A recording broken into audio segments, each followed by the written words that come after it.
नमस्कार जय जगन्नाथ मु ज्योति आपण समस्त को स्वागत करुच्ची मोर आउ एक नुआ ब्लॉग रे आशा करुच्ची आपण समस्ते बहुत भलरे थिबे मु मध्य भलरे अछि सबुदिन भलिया आज मध्य मु गोटे बहुत सुंदर रेसिपी नै कि आछि जोटा कि मांडिया रे हमें प्रस्तुत करबा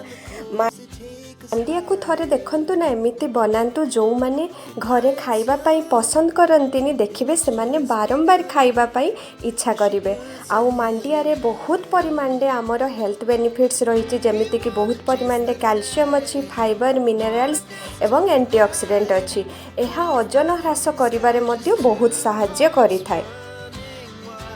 एबे चलंतु लेट न करी स्टार्ट करिबा मांडिया रे सूप। प्रथमे मु 2 टेबल स्पून तेल नहीं जाइए से किसी अदा रसुण और कंचा लका को पकईकि 2 मिनिट पाई भाजी नबा 2 मिनिट भाजिला परे सेथिरे आमे किछि वेजिटेबल्स पकेइबा मु वेजिटेबल्स को पूर्वरु काटी नेछि आपण चाहिए अन्य वेजिटेबल्स भी ऐड करिवे मु एथिरे किछि कैप्सिकम नेछि किछि गाजर नेछि किछि पियाज नेछि किछि कॉर्न नेछि स्वीट कॉर्न मु एथिरे यूज करिछि आ किछि बीन्स नेछि आपण चाहिए एथिरे फूलकोबी मध्य ऐड करि परिबे किछि मु रेड कैप्सिकम को नेछि ताकि टिके सुंदर देखा जिवो तो याको आमे एबे 2 मिनिट पई फ्राई करिबा हल्का भाजी हला परे आमे ताकू भाजी की पूरा नरम करबानी टिके क्रंची रहिबो आ सूप रे टिके क्रंची रहिले वेजिटेबल्स खाइबा पई बहुत भलो लागि थाए। देखंतु हमर पाखापाखि 2 मिनिट हे गलानी टिके भाजी गलानी आमे एथिरे गोटे ग्लास पानी दे देबा आपण जो टाइप रो कंसिस्टेंसी रखिबे सूप रो सेतिकी पानी देबे मु एथिरे गोटे ग्लास पानी देछि कारण मु कंसिस्टेंसी सूप रो बेसी पतला रखिबिनी कि बेसी मोटा मध्य करिबिनी तो आपण जदि सूप रो कंसिस्टेंसी को बेसी पतला रखिबा पई चाहिबे ताहले आपण एथिरे 2 ग्लास पानी ऐड करिवे तापर हमें टिके ताकू घांटी नबा आउ सेथिरे हमें टेस्ट अनुसार लूण पकेइबा आउ हाफ स्पून गोलमरिच गुंड को पकेइबा गोलमरिच देले तार स्वाद को बहुत परिमाण रे बढ़ई थाए आउ खाइबा पई मध्ये बहुत भलो लागि थाए। एबे आमे 2 मिनिट फुटिबा पई ताकू छाड़ी दबा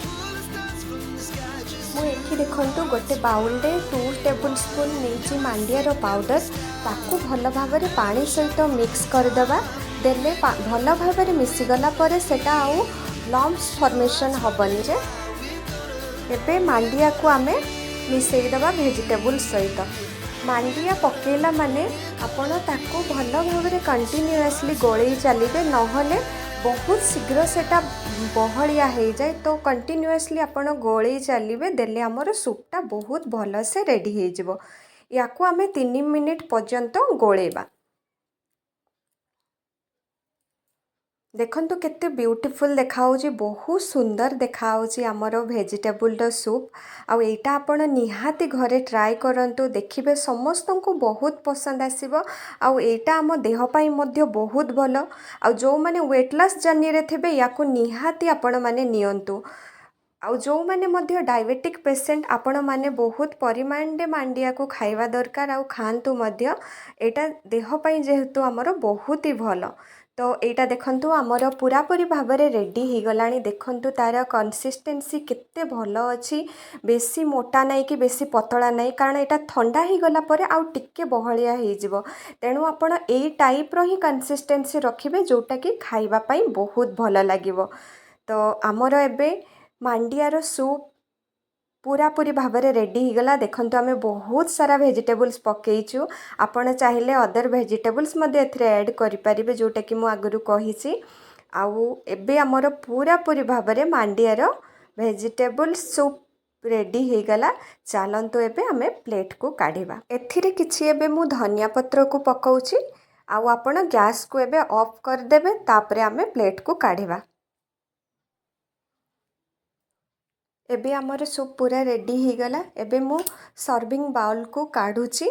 आपण माने एई टाइप्र सर्व करंतु फैमिली मेंबर मानंकु आउ मते कमेंट माध्यम निहाती जणैबे आपण मानंकु मोर रेसिपीटी केमिति लागिला आउ आपण माने आगो को मांडियार कौन रेसिपी चाहूचंती कमेंट माध्यम जणैले मु निहाती सेई रेसिपी आगो को नेकी आसीबी। आपण मानंकु जदि मो वीडियो भल लागिथबो ताहाले प्लीज लाइक करिवे, शेयर करिवे आउ सब्सक्राइब करबा को बिल्कुल भी भूलिबेनी ताकि नुआ नुआ वीडियोर नोटिफिकेशन आपण माने आगो को पाई परिबे। मु एथरे टिक्के लेंबूर रस देली, लेंबू टिक्के पकेइले सेटा खाइबा पई आहुरी भल लागिथाय। एटा लेंबूटा पूरापूरी भाबरे ऑप्शनल, आपण चाहिले ऐड करि परिबे नहले स्किप करिवे। रहुची नमस्कार, जय जगन्नाथ।